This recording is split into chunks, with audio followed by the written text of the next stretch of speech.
This, no matter what way of being with yourself, others, and life, lets you not be so reactive, stop walking on eggshells, fearing others' reactions, not need so much external validation to feel happy, worthy, and trust your vision, helps you calm the distraction and refocus on your cherished goals, your purpose, your contributions, helps you get out of your own way by efficiently rewiring the patterns of thought that have sabotaged your personal, professional, and relationship success and self-care. So let's dive into it. When it comes to learning these safe and powerful ways to stop abandoning yourself, unapologetically live your vision, and creating a life that works on every level, we start by debunking some beliefs and misconceptions, which is part one.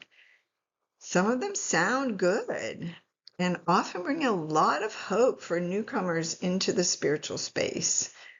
I got very excited when I started buying into a lot of these things, and then I started realizing that nothing was changing. So these promises, I want to share how they might fail to account for some simple principles that are not well known, meaning that people fail to get the changes they're hoping for. So let's debunk and take care of some misconceptions or failed promises. Number one is one thing that almost all of us came to believe, so it creates a huge shift when you realize it wasn't the whole story, is the idea that your situation or what another person is saying and doing is creating your pain and reactivity. It's just something we all believe. We bought into it. They do X, I feel bad. Something happens, we think they caused it. And that also is the basis for blame.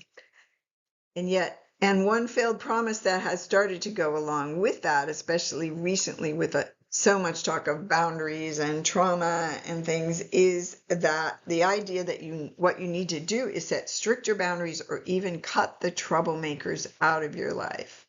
So while I am no way suggesting you tolerate emotional or physical abuse, it is eye-opening to witness what we can handle and who becomes our great teacher and therefore a big blessing in our life once we know how to use whatever triggers us to shine a light on our own blind spots. That button pusher reveals the ways we are doing to ourselves and others what we thought was being done to us. Even with a childhood when we may have taken on the scripts that our persecutors use on us. That doesn't make them right. It doesn't excuse or condone their behavior, and yet it makes us often react to life in ineffective ways. So those early or later button pushers reveal the ways, again, that we are doing to ourselves and others what we thought was being done to us. The ball is suddenly back in your court, and there is great hope when you see that much of what you thought was the problem was just your mind projecting that old programming from childhood and the needs onto the other person or situation directly out of your past wounds and the innocent beliefs those traumas created. Once we understand that all our reactions originate from that thinking, and the past, present, and future meaning we are placing on the stressful event, we no longer feel like a victim of others' choices and behaviors. We see that it is never the other person or situation. It is what we are believing about them. And for that reason, 100 different people would react in 100 different ways. Your reaction is your own. And once you know how to use what upsets you to transform the thinking so that you can stop placing your well-being in others' hands, you not only see and hear them just as they are in their own innocence, but where they're also over there believing their own thoughts, but you also gain clarity about how to respond so that you don't lose yourself, drive others away, or place yourself in harm's way. With this new understanding, you can live happily along until the next time you find yourself triggered, which is simply your golden invitation to evolve your thinking to greater peace and freedom. Your spouse, your boss, and others don't need to change. But as you change your perspective, your behavior, and your relationship with yourself, they will change. As Michelle, a member of our community who is an attorney, said, Shawn saved my marriage in one session. I saw how the problem was all happening inside me. I wasn't really sure our marriage was going to work, but now he is truly the love of my life and my best friend. I cannot imagine life without him. When you change that interior landscape and know how to turn each external button pusher into a path to peace, your partner or others appear to change too, and you get very clear about how to heal your life. Now that you know your thoughts are what is creating your reactivity, that's good news, right? So let's go on to misconception or failed promise number 2. So yeah, that's good news. However, don't oversimplify the idea that your thoughts create your reality and then start thinking it's all your fault if things don't go well or if you can't overcome your fears or negativity. There is a party line out there that says, well, your thoughts are like a buffet, so you just need to choose different ones. This can set up an impossible standard, mostly because I have found the idea that we choose our thoughts is faulty to start with. Even though we're all buying into it, take a look for yourself. First of all, when a stressful thought arises, you didn't choose it. It just popped in. And once you are believing it, it is the lens through which you see the world, and therefore it drives your behavior. So it's not like you could have just chosen another one since you didn't choose that one. It happened to you outside of your control, out of your programming, out of the stimulus in your environment. Second, if you are believing a survival-driven thought, it is wired to save you, and therefore it's really tenacious. So it's not that easy to just choose another one. But that doesn't mean there's nothing we can do. In fact, by using what we know about the brain, there is much we can do now to rewrite those reactive survival-driven thoughts. In fact, that's what this no matter what work is about. So before we move on to misconception number 3, I want to say 3 things to bring compassion and end the practice of beating yourself up for not being in a better place or blame yourself for the thinking that you believe is creating your reality. First, it's not your fault. You didn't ask for where you're stuck now. You did not consciously create the blame, shame, and worst case scenario habits of mind that cause you to react so strongly. It's the way our brains are wired for survival. And if you ignore or pave over them with positivity, that childlike part of you that has not yet learned another way will just hug your leg tighter and scream louder, which can translate into anxiety, chronic illness, passive-aggressive reactions, or depression. Second, it's not your fault. You are innocent in that you didn't know another way. If you had, you would have used it. Many of us grew up in an environment that included blame and shame. So we still toggle between blame, judgment, and resentment of others, and then back over to guilt, regret, shame, and judgment of ourselves. Third, it's not your fault. Our survival instincts told us it wasn't safe to point to the elephant in the room, so many of us came to believe we were the problem when we were in the face of an abusive or overpowering caretaker as children or even within our own marriage. Even powerful change makers often disempower ourselves when it matters most, and it separates us from ourselves, our dreams, and those we love. We learned early to please, placate, and turn ourselves into a pretzel. Rather than flee or fight back, we learned to freeze and turn it on ourselves, beat ourselves up, or fawn, that lesser known survival reaction. We've got fight, flight, freeze, and fawn, which is to be submissive. We didn't understand that since the whole dynamic was an inside job, there is a way to fix it from the inside. Now, rather than trying to get others' love and approval back, we can find that getting ourselves back clears up the whole thing.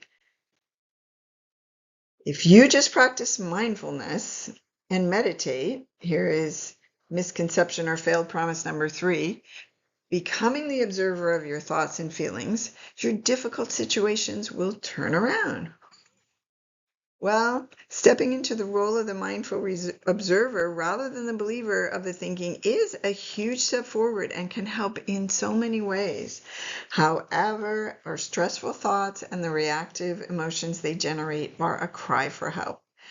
We can heal our struggles efficiently and sometimes instantly when we know how to go beyond mindfulness. I really focus on and teach how to get free of the somatic reactions to our own traumatic experiences. We need to be able to harness our intellect to see through its own fearful fallacies and debunk the meaning we connect to the triggering events. Then the same thoughts and knee-jerk reactions don't keep coming back because your mind can no longer believe its own story. Just observing the thoughts isn't enough. Most of us were not taught how to turn our triggers and upsets into a living meditation that is our direct path to peace. It turns out these upset parts of us are desperately needing our help. We need to not just observe the thoughts, but proactively expose the errors in our mind's own logic. In this way, the thinking lets go. It can't believe its own story anymore, so it doesn't keep coming back into your meditations and you're trying to fall asleep and everything. We truly are able to set those tenacious survival scripts free once and for all. So failed promise or misconception number 4 is you should not think, write, say, or in any way put the focus on negative or scarcity thoughts because you will manifest that. There's much talk in the spiritual space about creating your own reality, and some people are very hard on themselves for the negative perceptions that come to their mind, believing they will then have manifested the opposite of what they want by having stated that thought, acknowledged it, spoken it out loud, or heaven forbid, written it down. But it turns out that observing the thought, creating stress, saying it out loud in a safe space, and writing it down in a simple, clear way so it can be questioned is the start of healing it. When we fear and work hard to look away from what scares us or stuff it down, it gains power. When we see those scared, angry, anxious thoughts of lack, loss, and pain as innocent children who just need us to listen, and we put the thoughts on paper in a very simple, structured way, we can inquire into them, see the cost of them, see the other side, see a logic that allows us to get free and manifest the very things that are coming our way. Those ideas do live in us, no matter how petty or ugly, whether we write them down or not. We can't fool ourselves out of that. So with this process, we are able to turn the toxic thoughts around so they have no more power over us or our reality. It is so much fun to completely neutralize a stressful thought and the emotional charge that comes with it, so that you simply cannot even get hold of that icky feeling of anger or anxiety anymore, as you no longer can believe the story that was creating the cascade of emotional chemicals. Once you know this simple process of getting your fear-driven thoughts out of the way, there's an instant freedom and relief to parts of you that have been carrying the burden of believing those thoughts. So, misconception, failed promise number 5. If you want to be happy and what people call spiritual, you just need to stop judging and having expectations. It turns out this prescription promoted in almost every religion is indeed the path to forgiveness and unconditional love, but we were never taught how to get there. In fact, my sense is that it would be impossible for humans not to judge or create expectations, since our brains are judgment machines. Survival dictates that the mind names and makes instant judgments about what is happening. This is a bad thing. This is a good thing. This will hurt me. This is something I can eat. As such, Our minds also create expectations for ourselves, others, or life. Conditions. I have discovered that there is really just one basic thought behind all emotional pain. It is a conditional thought, meaning sort of an if only. If only blank, then I will feel happy or safe or free or beautiful or loved. And there are 6 ways I have discovered that the thought plays out, that one thought.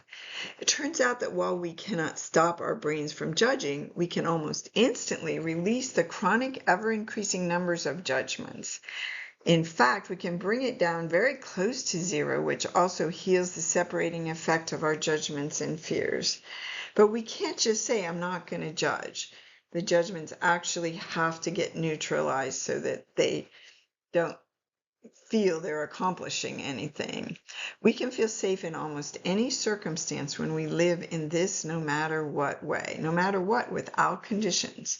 Once we spot those conditional thoughts and the judgments about our past, present, or future, we can gently and compassionately, but also quickly, overturn them to set ourselves free and move into what I call a state of unconditionality, at least around that specific situation or person.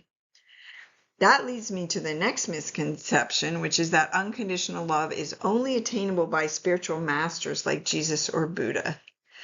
On the contrary, I see unconditional love showing up in my clients and myself every day. When those clients question the thinking that was annoying or scaring them about another person or situation, the mind-made conditions fall away, leaving them in a natural state of unconditional love and connection. Over time, we move into what I call unconditionality, as I mentioned before, where you almost instantly spot and see through your conditions and return to love. It's about that one basic thought behind all emotional pain, and the ease of spotting and reversing it creates states of unconditional safety, unconditional thriving, unconditional forgiveness, prosperity. It is remarkably easy to see through our mind-made conditions, the things that are creating our suffering in ourselves and others, when we stop and take a look using my wheel of self-love and the work, which are the 2 pillars of my no matter what way. This damaging condition that sets up number 7 is one that many of us as children arrived at when an adult was angry at us or upset with themselves or others or neglecting us. Our brain decided there must be something wrong with us that caused them to distance and become emotionally unavailable to us. We thought to ourselves, well, the way to do better is to watch for people's reactions to indicate whether I got it right, so I'll know that I am lovable and safe. And if they aren't happy, it means I did it wrong or I'm not enough. If I'm hard enough on myself, I'll do it better next time. But being hard on ourselves just tears ourselves down, doesn't let us really see the tender, innocent reasons we could not do better, leaves our worth in the hands of others or outcomes.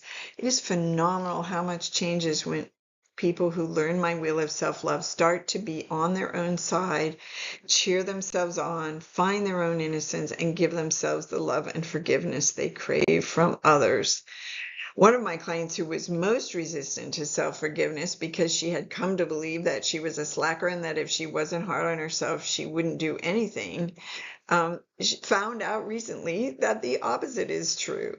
In the old days, she was often paralyzed with anxiety and depression from all the self-criticism. Now that she knows how to stand with, by, and for herself no matter what, she finally left the job she was so afraid to leave for fear she couldn't survive financially unless she became her highest earning year ever. Because step 2 of the wheel of self-love moves you into a place of fearless faith in the life that shows up, she's been able to make many life-changing decisions, be more efficient in the day-to-day, and take more risks without fear of self-recrimination. Her biggest takeaway from a recent retreat was that she now finally sees the absolute uselessness of beating yourself up, and so many of the other participants echoed that sentiment after she had said it. I'm going to be telling you more about this and about a free gift you will be receiving so you can learn it yourself as long as you stay tuned, stay till the end. And we're going to be talking about this wheel of self-love and self-solidarity in part 2. We're almost there. So failed promise and misconception number 8 is that if you are chronically indecisive, it is because you fear making the wrong choice. And it's based on the fallacy that your mind knows what would be best and worst outcome in any situation. So after decades of second guessing my choices and getting stuck in loops of indecision, I realized that it was not the outcome I was fearing as much as my own state of regret hell. In other words, what I feared most was that inescapable, kicked in the stomach feeling of holding myself responsible for other people's reactions or outcomes I didn't want, putting myself on a hamster wheel of regret, unforgiveness, and cruel self-criticism where I could lay awake visualizing the ways I wish it had gone, rethinking my steps or my words, beating myself up whenever I left a meeting or a conversation with a loved one. It was just my natural state to want to go right into self-blame until I discovered the wheel of self-love, again, which I will tell you about in part 2. Nothing in my life had shown me a way to stop mercilessly holding myself responsible for anything and everything that could go wrong, including other people's reactions to me and their choices about how I spent my time. Once I learned that wheel of self-love, I no longer feared making decisions. It was amazing to realize that that was the basis of my indecisiveness, is that I was just afraid that either way, no matter what I decided, I would go into regret hell. So now I make hundreds of decisions a day, some of them with very high stakes. Step 2 of the wheel of self-love gets my mind right-sized, so I no longer confuse my decision by getting caught up in what I can't control. It makes it clear that your mind simply cannot know what is a good or a bad outcome, or what is being accomplished on a grander scale, or what anything really means. Being so focused on the outcome we wanted and then beating ourselves up when it doesn't go well is just the monkey mind trying to play God. And it is such a relief to allow it to let go of that role and go out to play. So finally then, failed promise number 9. Someone told me the other day that they thought that since they had spent their life developing these issues, that they aren't going away overnight. And they need to get more of this and more of that kind of spiritual approach or energy work or just all different kinds of things that she listed because the trauma is held in her body.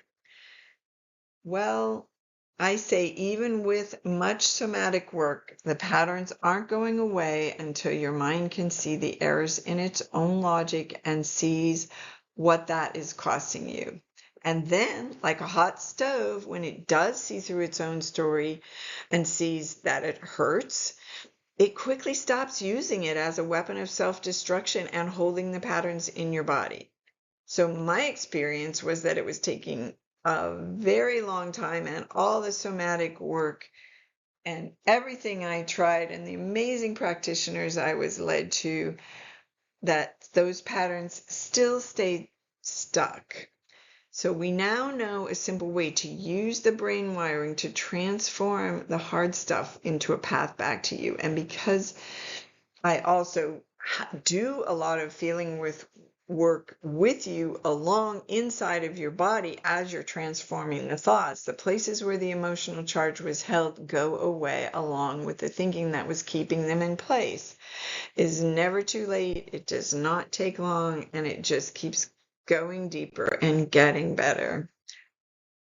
I believe that not all of what you find out there in the spiritual and self-help space is created equal. I believe the guru is inside you and that we are wired to evolve ourselves and that life's painful moments are wired to bring you each lesson you need to heal them.